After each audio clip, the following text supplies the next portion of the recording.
And I might suggest treating yourself to a moment of gratitude that that's in fact happening. You can breathe in and out without making a big deal about it. That's kind of a big deal, actually. And especially if you have had things happen with you or in your life where you don't take that for granted, that you're alive. You just appreciate that. And maybe for a moment, just expand your awareness to have a sense that right now, over 9 billion people around this globe are similarly breathing in and breathing out with whatever else is going on for them. It's something that we know we have in common with them, with everybody, and everybody sitting here, and of course, everybody on Zoom and Facebook, and even the cats and the dogs, and in their own way, the fish. You know, and I'm sorry to exclude the anaerobic bacteria and viruses at the moment, but oh well. We're just going to breathe in and out. And see if you can connect as you breathe in and out in the spirit of, gee whiz, it's great to be able to breathe in and out with the place inside you which is able to love. Not emotionally in a big way, but just sense of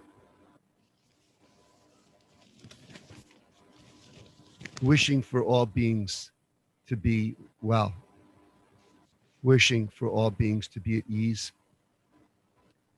including people you don't like, including people you disagree with, and even for people that you think maybe those people don't deserve to exist. If you could just allow yourself a moment where you can say, you know, it's okay. They can exist. Let them be. May they be well. May they be well and not agree with me, and may they be well. May I not like them, and may they be well. May they be at ease. May they keep breathing. May they keep breathing. And as you say that to yourself, just may they breathe. See just what comes up in your body. Allow yourself to feel that.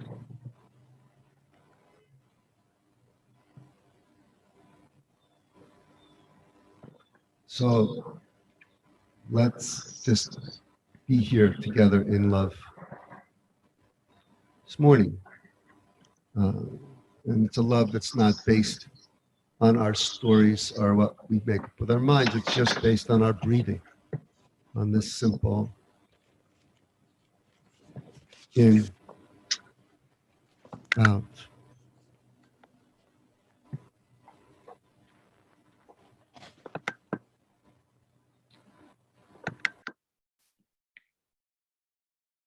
And let's light the channel.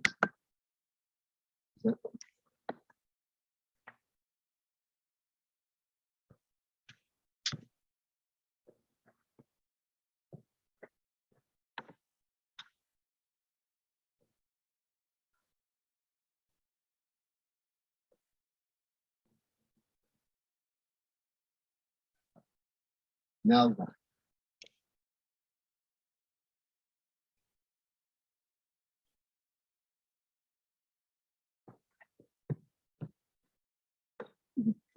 All right, so shall we begin our morning sermon now? All right, let's all open to page 426. No, I'm sorry, we're not going to do that. No, page 1. Let's open page 1. Okay. So I'm here to talk today about an organization that I am a member of, called Showing Up for Racial Justice, which has the acronym SURJ, SURJ, which is Surge spelled wrong, which is irritating, but you know, it was showing up, you know, for righteous, gorgeous elephants, and it would be spelled right, but nobody would show up. So we're showing up for racial justice. And showing up for racial justice is an organization which I believe, and you can do your own Googling, I think it started like 2009. So it's a recent organization, I think, but recent, but also I was predating the most recent wave, or what I perceive the most recent wave of racial justice efforts that we associate with, you know, the coalescing of Black Lives Matter following the killing of Trayvon Martin, and other events, and then the vogue, I will say, of people exploring their whiteness in the spirit of, you know, white fragility, Robin DiAngelo, and a lot of other things that have come up within this generation, or in the past, what are we, 2021? So in the past 8 years or so.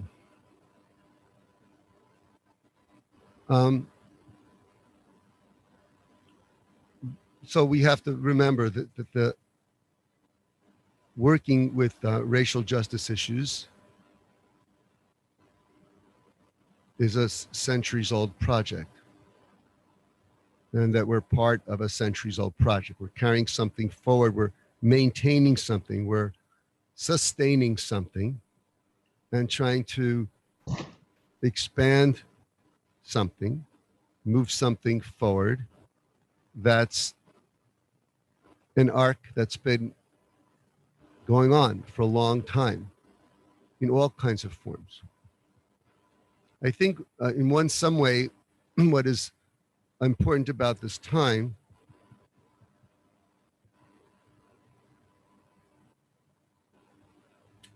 is white people are being asked, we're being asked to go more deeply into what is our best, most appropriate, most meaningful, most healing,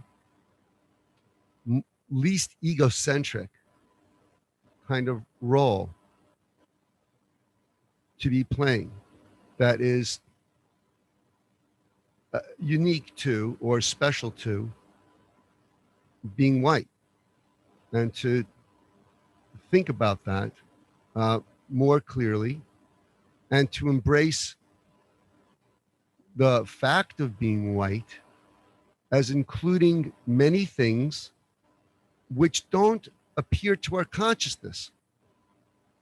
And they don't appear to our consciousness because of the situation we're in, where being white is kind of the default, you could say, or the background, the cultural background, in which many things become assumed.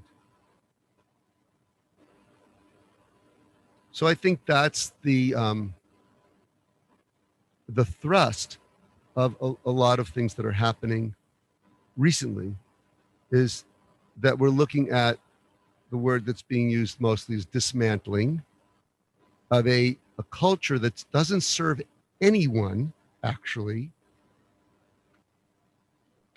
but which privileges white people and allows them the sense that their experience is a normal experience, or a universal experience, or a primary experience, in some way a norm from which other people then are different.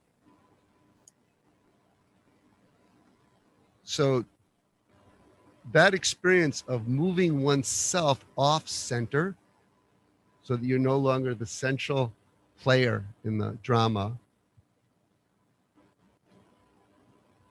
and to doing the kind of questioning or reflecting that leads you to say, okay, how is my behavior or my life somehow reflecting the fact that I'm the central player in drama? How is that? And how, in fact, if my very attempts to engage in social activism or racial justice work, continuing to place myself at the center of the story. Hmm. Hmm. Of course, in a very important way, we're all the center of our own story, and each of us is the complete universe, and we operate from where we are. So in many ways, this is no different from the general project of maturity, which is how do you, within your universe, really fully put yourself in somebody else's shoes, realizing the limits on your ability to do that, but not letting that stop you from doing it. Not having the arrogance of saying, yes, I can put myself in your shoes. At the same time, not saying, well, it's not for me to put myself in your shoes. It's a it's a paradox. That's a paradox. But it's not a contradiction. Contradiction is when the city manager says, oh, we have to uproot institutional racism. And then you have things like the destruction of the beach next to lakeside apartments, or the increase of the police ability to use bad historic data to predict where crime is going to happen and over police areas, and the recent defoliation of Winslow Street Peace Park to make it easier for police to look for evil doing without getting out of their cars. Contradiction is when you have talk, which is very different from your walk. Paradox is when two things are true, both things. They don't look like it, but they are. Okay. And that's one of those things that, no, you don't get to say you can be in someone else's shoes, and you don't get to give up on that project either. Well, it's kind of how it is. Actually, paradox, I mean, for me, and is a good sign you're sort of getting close to reality. Reality starts to bend that way, bends into a paradoxical form as you sort of get closer to it. And then you have to expand your ability to deal with this. Yeah, both these things are true. So Surge is an organization primarily for white people. It doesn't exclude people of color, or indigenous people who don't identify as white.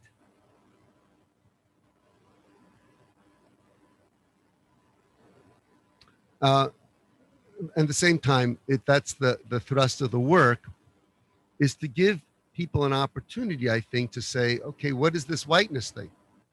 How come I wasn't seeing the whiteness thing? How come I actually have trouble with the whole idea of identifying as white? And I want to resist that. I'm not really white. I'm an Ashkenazi Jew. I mean, you can't count me as white. Or I have biracial children, or all these other things we're trying to do to squirm out of something that's really pretty simple, which is that you're white and you go through the world as being white, and that has certain things that you're not even aware of because you're white. You don't have to be aware of those things. You don't worry when you go walking down the street, or you're walking a certain way, whether people are going to consider you a threat. You don't worry when you go into a store that you have to conform to make sure you're not pushing anybody's buttons. You don't have to worry how people are going to think of you or treat you if you walk into a space which is predominantly white people, or people. You don't have to think about those things. So life's a lot easier. Life's easier. It's not, we're talking statistically too, right? Doesn't mean that life is universally easy for all white people and universally miserable for all black people. We're talking in collective terms. There's an effort sometimes to weasel out, in a way, of this collective reality by saying, well, individually, this I'm not like that, or um, yeah, but what about those exceptions or these exceptions, or yeah, why the need to go to that place? That's what's interesting. Why do we need to highlight exceptions? The statistics are that in this country, and I'm not talking about salary or wages, but the amount of wealth, stored wealth, what's in the bank, what's in your property, what's in your generational resources, for white people is 13 times greater than that for black people in this country. And it's been getting worse, not better, actually. I didn't believe that statistic, so I kept checking it out. But that's the statistic, I mean, that I'm aware of. And I invite you to just check those things out. That's a historical thing. It's a collective thing.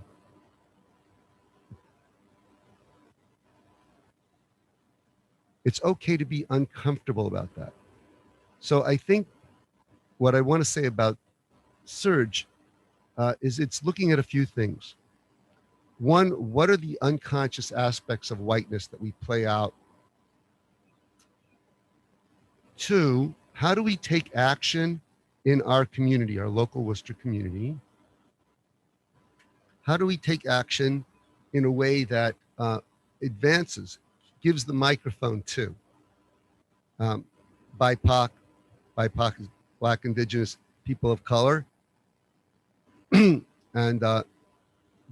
gives the microphone to them, advances and supports their leadership, asks about their priorities, what's important to them, but isn't passive, isn't sitting around waiting to be educated, waiting to be told what to do.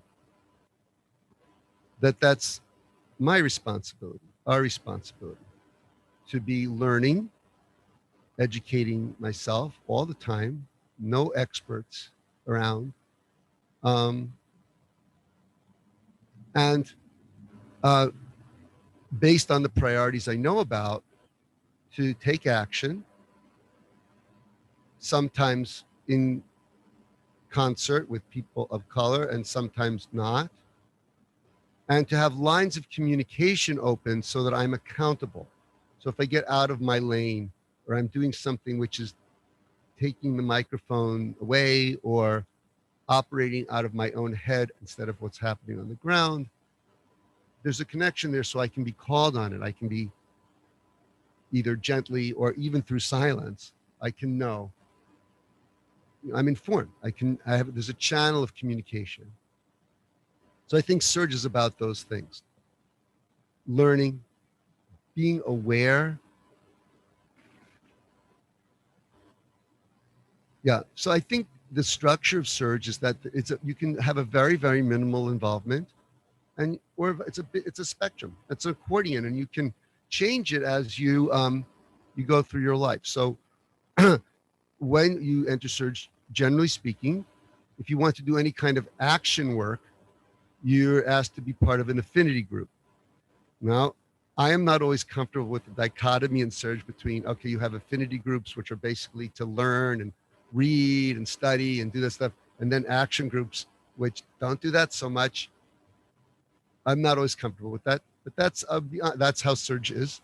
And I'm not saying that's a wall. I'm just saying that that's kind of how it's set up. It's a national organization, of which Worcester is a chapter. But I feel that the Worcester chapter doesn't always tune into what the national organization is doing or saying. And an example of that would be this. So I know that for the national organization, from its founding, was very interested in the issue of how we involve working class white people, people who do not have a college education necessarily, people who are the most likely to feel threatened by something like affirmative action, or um, people who are most likely possibly to be Trump supporters. I'm talking statistically. And how do we include them? So it's not just people within their educated white bubble. So there's multiple bubbles we have to get outside here, not just the racial bubble. And that knowing historically that one of the drivers of racism has been to separate the interests of oppressed white people from oppressed Black, Indigenous people of color, by holding up their whiteness as being more important than the fact that they're working for unconscionably low pay in unconscionably oppressive conditions, so that they can't make common cause. Now, that's something that goes back to 1675, Bacon's Rebellion. So I think that's an important thing, and I don't see Serge Worcester working as hard on that as I'd like to. I don't see myself working hard as I feel like I should be. I'm not sure what to do about that yet, but sometimes it's okay not to be sure what to do about it quite yet. Just learn. Learning will come. The more you learn, the more likely it is that not only what to do will come to you, but if you're learning with others, that what will do will come to a group of you, so it's more collective, and that what to do will be more useful than just appealing to your desire. Oh, I got to do something. I think it's important. So I think once you're in an affinity group, the affinity group is a small group of 4 or 5 people, maybe 6. There's 5 people in my affinity group. And we study. It's mostly what we do. And individuals within the group are doing various actions, leading courses, doing things in their world, but we're not doing an action together. We talked about it, but we're not doing it. And then the work groups are like, so I was in the education justice work group, which actually just started this year. So Surgeon Worcester, I don't think has been around for so long. Itel Hajjai, who's running for city council, was one of the founders of our Worcester chapter. She's not doing that now, but so it's maybe 5 or 6 years old, I want to say, maybe not even, something like that. Maybe, yeah. So in a work group, you're looking at what are the issues and what are the priorities of a most immediate concern to our BIPOC folks with whom we're in solidarity. What are those issues? So when I came to the education justice group, I mean, one of the biggest things that I've always dealt with in my life is the issue of standardized testing and how that oppresses people of color disproportionately. But I learned that wasn't the primary issue. And the primary issue facing a lot of people were the presence of police in the schools. And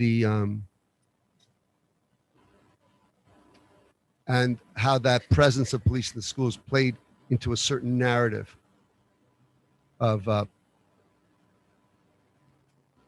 how, who the rules were for and what it meant to break them. And, that whole issue began as an issue where people were concerned about shooters, right? Coming in from, and these are mostly in white communities, right? Predominantly white communities, white shooters coming in from outside the school to shoot other white people. It morphed very quickly, especially in this city, into a tool for protecting, concern about zero tolerance, and we had to worry about gang activity in the schools and the danger of somebody coming to school with a weapon, and that the way to handle that was to have a policeman who also had a weapon and has the power to arrest them. But statistically in Massachusetts, and based on a study by Citizens for Juvenile Justice and Strategies for Youth out of Boston, but it's a statewide organization. You know, the effects on like what we call the school to prison pipeline of people through the presence of police in the schools, it being much more likely that they're going to be directed into the juvenile justice system, onto things that are going to increase the likelihood of their incarceration, decrease the likelihood of their graduation, decrease the likelihood of their success in life. That the presence of the police in the schools was part of that kind of complex of things.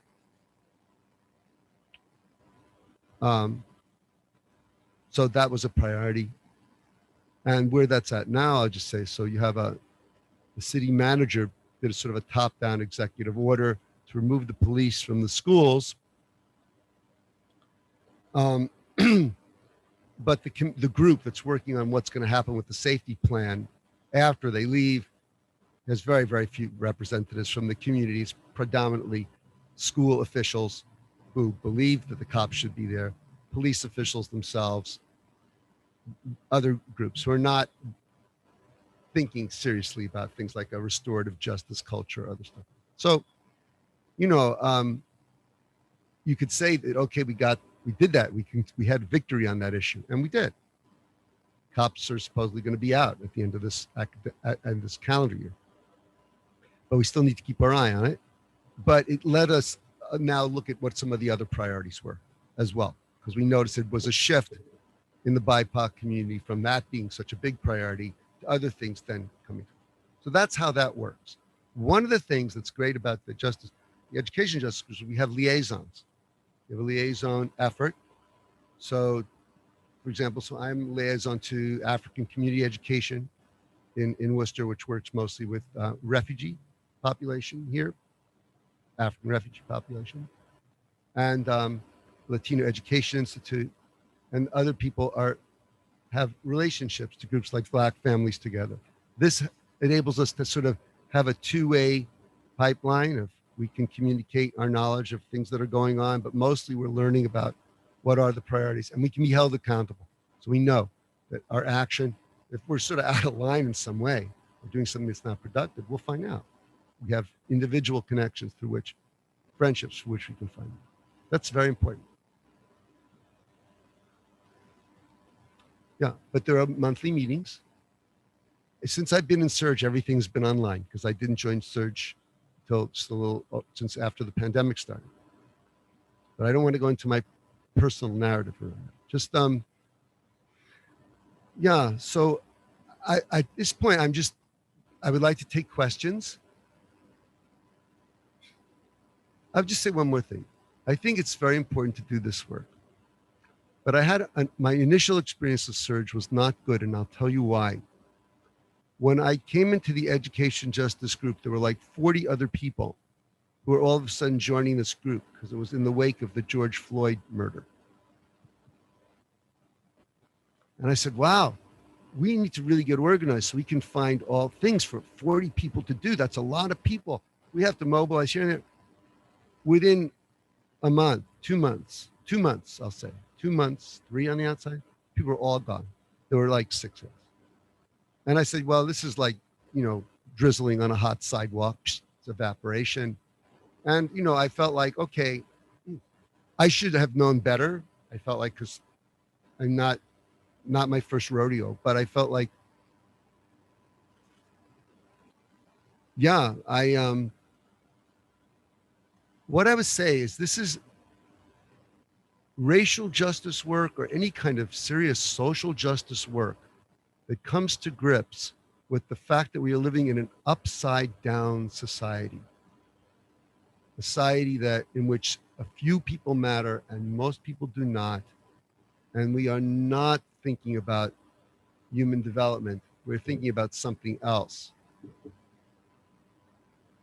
If you want to engage in stuff like that, you don't do it so you can feel better.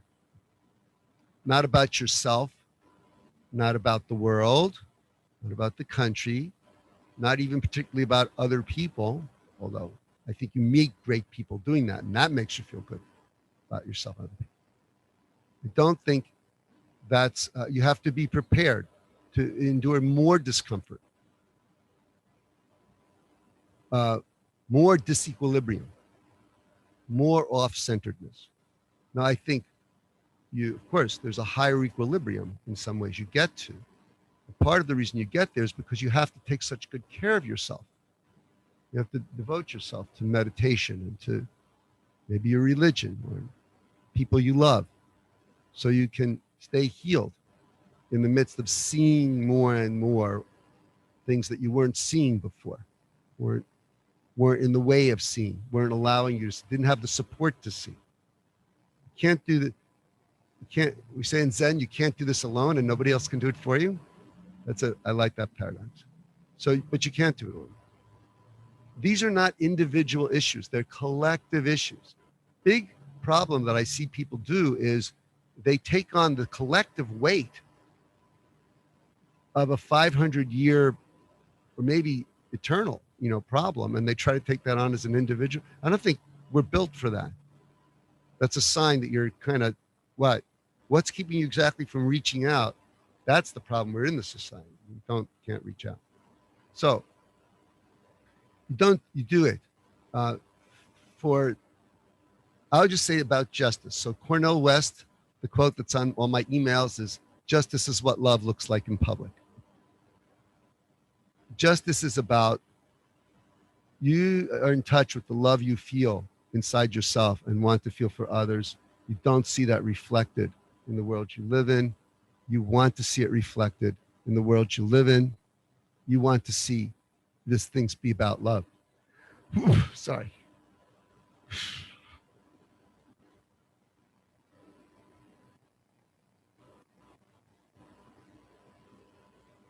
I always have to be careful going down there.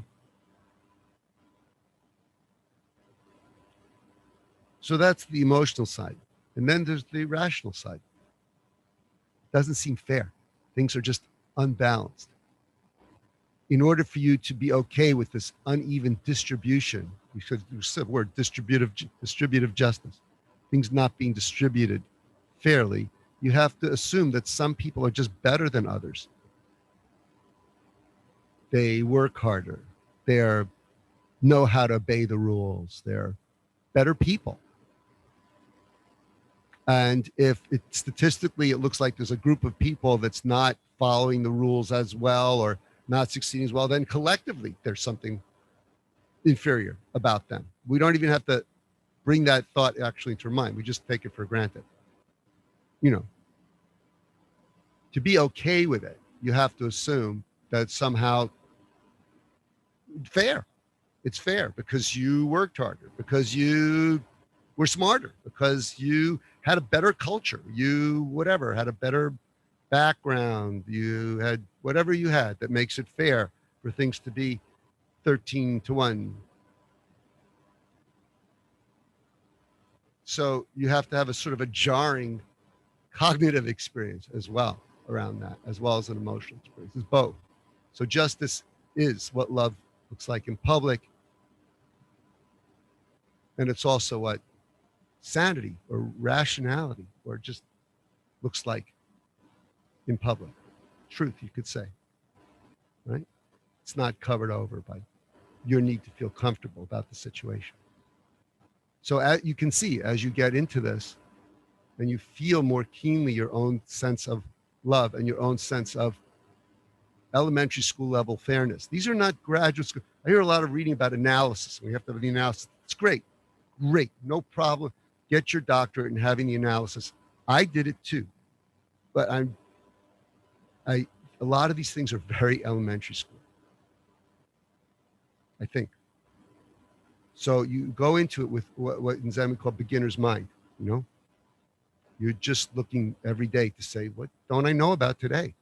What's there to know about today? New to it. And that's what, for myself, I think it's a good, I don't think of myself as an activist in the sense, I don't want to get in a place where I feel like I'm building an identity around it.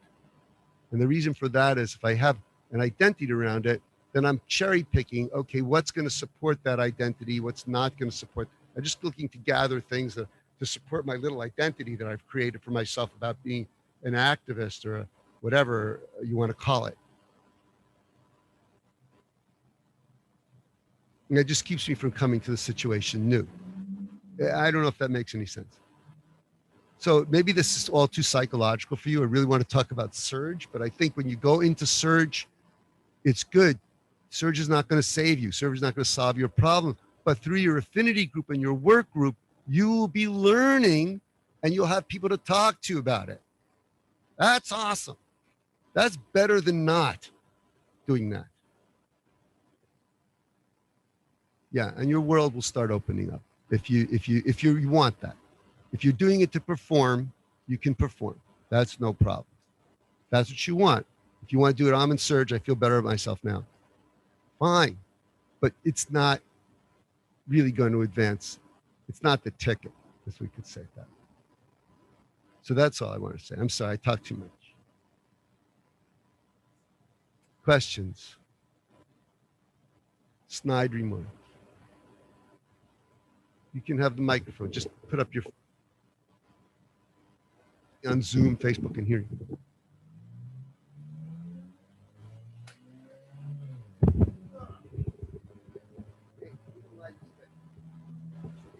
Marilyn.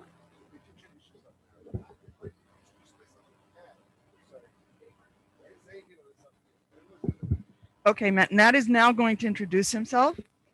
And when he's all done and we're finished, we will do Joys and Sorrows and the collection. So I'm Nat. I've lived in Worcester since 2000. I raised 2 sons here. And I would say just all I say is that I think came to Worcester deliberately because it seemed like a good place to raise our children because of its diversity, even though it's an overused word. Felt like the whole world is here. And it's small enough. So we're not like in Boston or New York City or someplace else where we're just sort of, we say in Worcester, you know, like in the world, there's 6 degrees of separation. In Worcester, there's 2 degrees of separation. If you don't know somebody, you know somebody who knows somebody. Maybe it's not, maybe that's overselling it, but I mean, that's why I'm here. Thanks. That's me.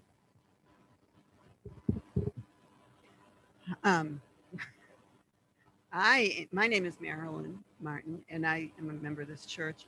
And I'm thinking about the refugee ministry that we have here. Well, we haven't had it since this. We haven't had the refugee ministry since COVID, but it was a very intense experience for me. We worked with 2 families from the Congo. And I was always trying to understand the difference between the struggles they had with poverty and with race. And I have no idea about the race part, but I felt like that was huge. And I couldn't bring anything to that, any wisdom to that. I worried about it all the time. I worried about their poverty just as much. And I wonder if, had I been a member of a Surge work group, affinity group, whatever, if they could have guided us more so that maybe we would have, I mean, I don't think we did anything wrong, but I don't know. I don't, I worried about the 2 teenage boys who had only their mother, who didn't speak any English in Worcester.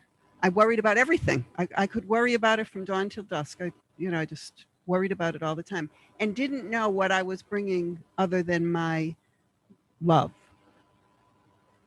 Just before COVID, they left for Milwaukee just before COVID. But I wonder if we could have benefited from something like Surge or someone. I mean, I was all the time questioning what we were doing and were we right? It seemed if in the end I had to feel like we could deal with their poverty, we could help them with their poverty, but that was all I knew to do. I didn't know how to do the other. but they were very involved with ACE, and I found ACE to be very helpful. But it took us a while to find that and understand that.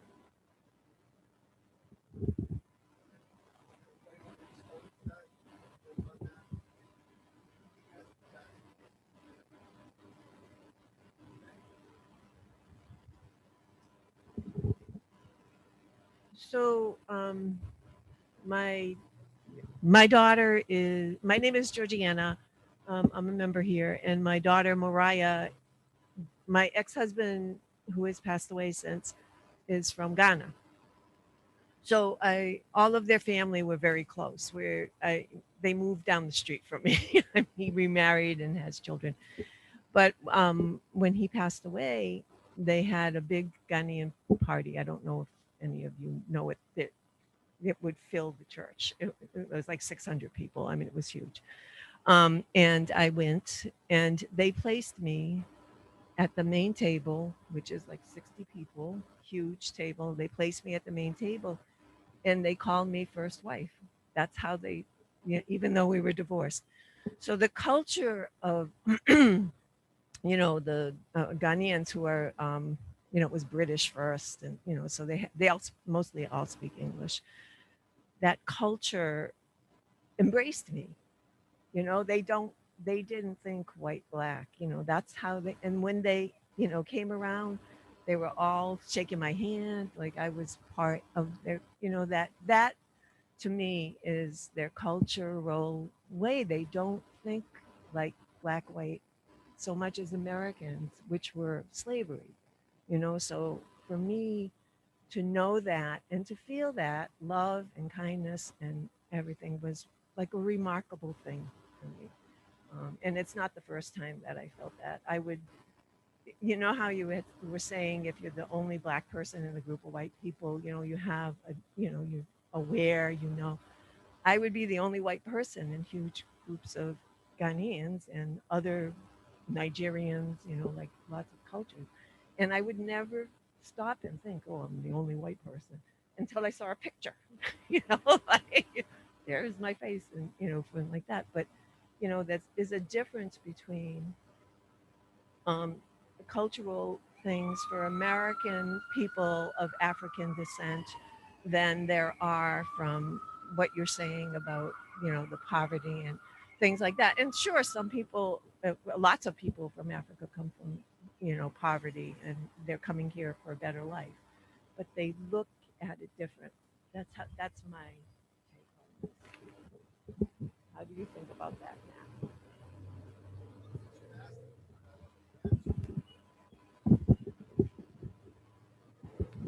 So clearly, obviously, there are differences from people who are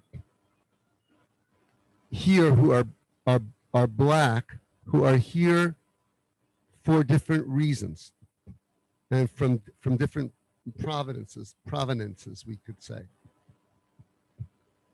And those differences are important within the African, the non-American African diaspora community here. There are important differences to recognize between what ACE would call the immigrant community and the refugee community. People, I would say in this city, most people from places like Ghana or Nigeria or Liberia or Kenya perhaps, well, there aren't as many Kenyans as there are, like maybe, but are immigrants in that they came here of their own volition, seeking better economic opportunities, better educational opportunities. They're people who fit sort of the classic American immigrant story. And then you have refugees who are resettled here, who are coming from extreme trauma, extreme violence, death in the family, starvation, disease, and for whom they not only have to get used to being in a completely foreign environment, but they have to heal as well. And that's a collective process. And I would say ACE focuses more on the latter category, but it doesn't exclude, immigrants, just more refugees. And then on top of that, then you have the difference you mentioned between people who are here, first, second generation immigrants, arrivals from people arriving from Africa, and people who are here way longer than my family's been here.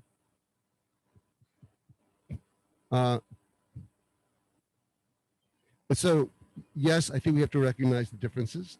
And I think we also have to recognize that while that affects how people are going to, black people, those black people are going to respond to racism, their emotional experience of it, the degree to which it re-traumatizes them is going to be, that's going to be different, but the racism is still there. It affects them anyway. It impinges upon them anyway. Their ability to maybe be resilient to it or respond to it may be different, but we can't make solid assumptions about that. We can make some general assumptions about that.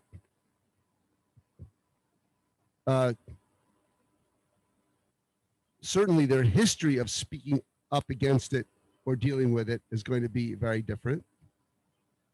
But we also have to be very careful about, there are people on the city council, I should say, too, who are very, very happy to do whatever they can to drive a wedge between our Black immigrant and refugee community and our African American community. It serves their purpose. It's another way of maintaining white domination in the city. So we want to be, that's something like I'm always asking questions about, you know, seeing that the solidarity is there, making sure I'm not going to do anything as a white person to increase that wedge or drive that wedge or say, well, why can't these people be like these people? Or how come, no, I'm not saying you're saying that. I'm not saying that. I'm not implying you're saying anything like that for you, but I'm saying, or magnifying the differences or doing anything that's going to detract from potential solidarity that's really necessary. That's not my road to hoe, you know, promoting that solidarity, but I certainly, it's my road to hoe not to do anything that's going to detract from that solidarity. I think that's very important. I think somebody like Gemma Kamara, who's running for school committee, has a good bead on this kind of thing, as she does with pretty much everything. And there are other people, you know, so you need to find out who those leaders are and get a sense from them how they see that divide and what they're doing about it.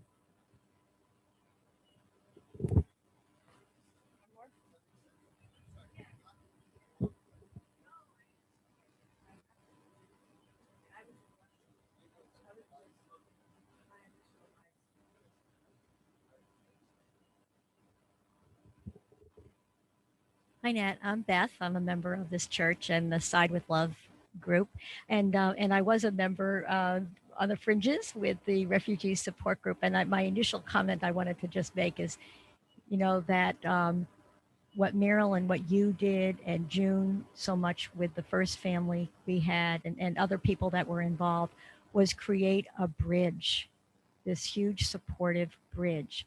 So it got them, each family, to a place where they then could go and move to be with their own family. So don't discount what you did. The other thing that I had a question for you, Nat, was I thought that I had heard about the fundraiser in Auburn at the Sportsman's Club with the Super Happy Fun America. I thought that I had heard of that coming through a surge meeting through Evan Wilson, perhaps. And I was wondering if there was, in fact, any attendance from Surge at that as an I don't know if that's the right term, anti-rally. I never heard anything or saw anything in the paper after it was held, just before it was held.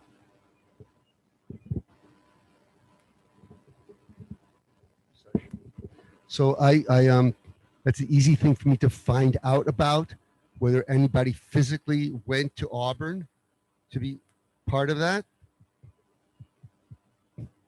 I don't want to say a lot about that. Well, okay. My understanding was that the focus of Surge, because there was a general meeting right before that happened, and that the focus of Surge was going to be on putting pressure on elected officials in Auburn, at the state level, at the federal level, to make it clear that this was not okay, not supported. So I myself was caught a little bit by surprise by other actions that were more directly engaging with that group that might be being planned. So I don't know so much about how that all rolled out, but it rolled out very quickly because the meeting was on Wednesday night.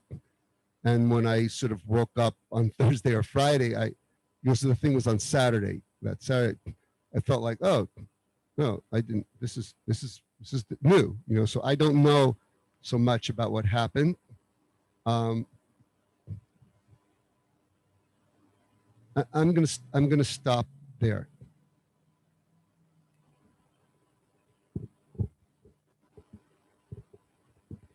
So one of the things that we do in this congregation every time we gather is joys and sorrows, and another is take the offertory. Nat has shared so much for it with us so deeply that I imagine many of us are feeling grateful, perhaps a little surprised, perhaps a little inspired. So my first joy is thank you, Nat, for coming. And I'm going to pass the mic for folks who have a joy or sorrow that they would like to share.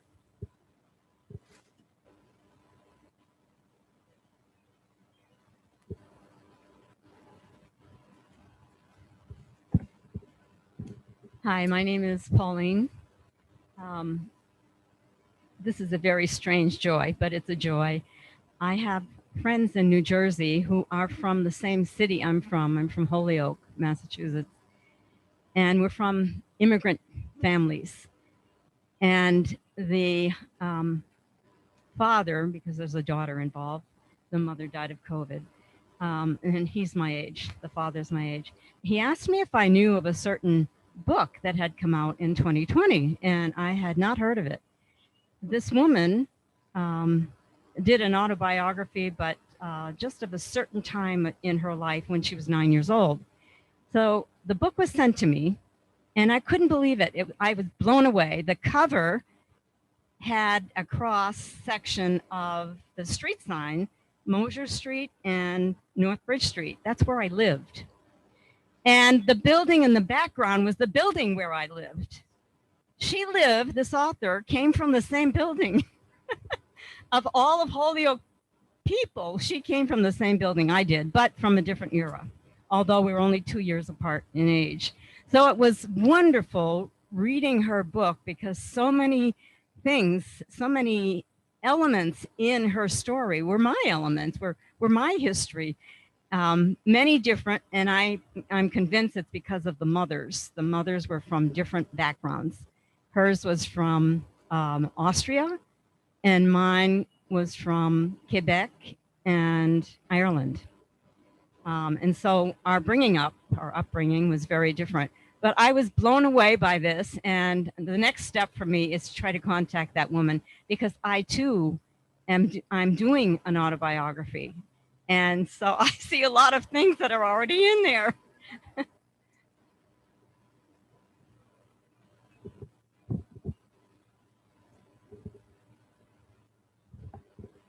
Just because I can't resist sharing joys. You know, we got to take them when we can.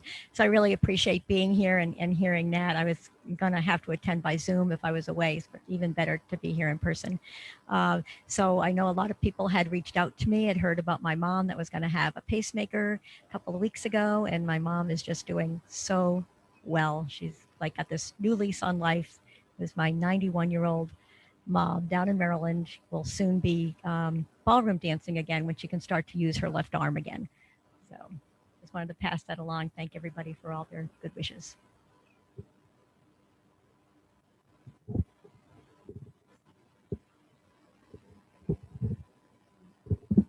I think that Paul Marr sent a message out through UU, and we took him, a friend and I took him to Burlington, where he was going to have surgery at the Leahy Clinic the next day. So he did have the surgery the next day, and the following day, which was yesterday, he went home. And he was told that he was a classic case, no big problems at all. He's healing well. And so I'm very happy. He's got to be home for a week without a car. So I will call him almost every day, to see if he has anything that he needs. Thank you for that and for stealing my thunder. Uh, that's okay. Anyone else in the space? We have someone on Zoom. From David on Zoom, he says, following Hiroshima Day, celebrating the international campaign to abolish nuclear weapons, and hoping all of the nations in the nuclear club will see the light soon and move towards nuclear disarmament.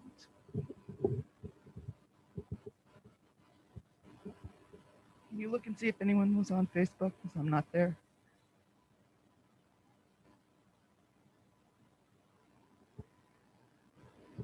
Okay. I would share that I am very grateful that last weekend we were finally able to not really bury, but commemorate my husband's uncle in New York. He died in February. And one of the odd things that I am experiencing as clergy is burying people so long after they've died, because grief is in a different place. So I want to hold all those who are home and recovering, because we have several members of our congregation that are recovering from things. I want to hold all of those who are grieving without a place to put it.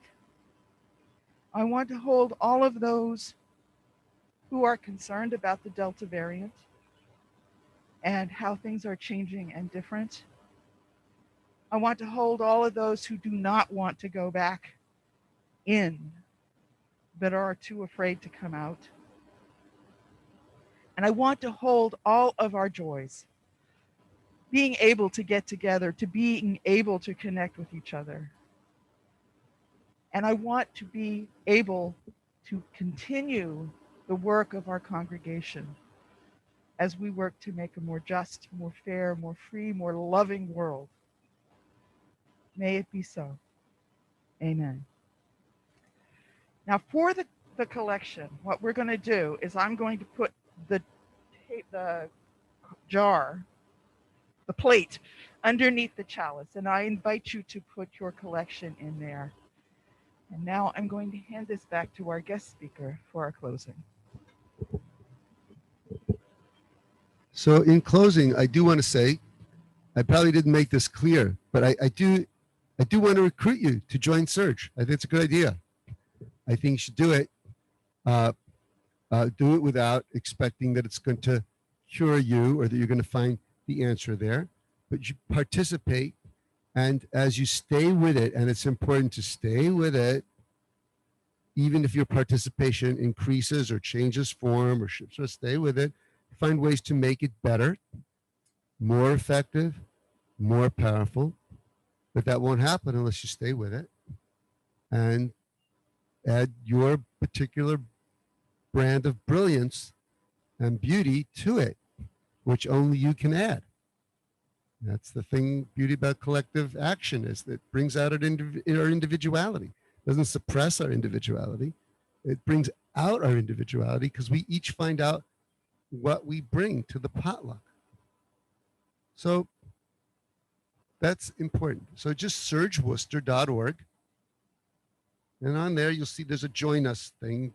And there's a form you fill out. And Sarah Bertrand or Allegra Martin are wonderful, wonderful people will get in touch with you, get an invitation to an orientation.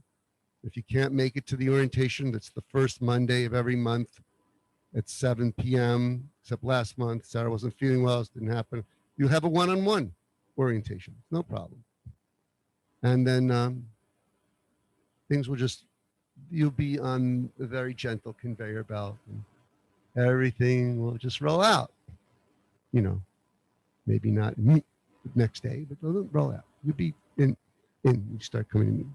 So that's, and things are still pretty much happening online. I know that my affinity group has been getting together in person, outdoors, mostly. But you know, So I encourage that, and I think you should do it if you want to. You know, it's not like you do it to make a difference, although that of course you are.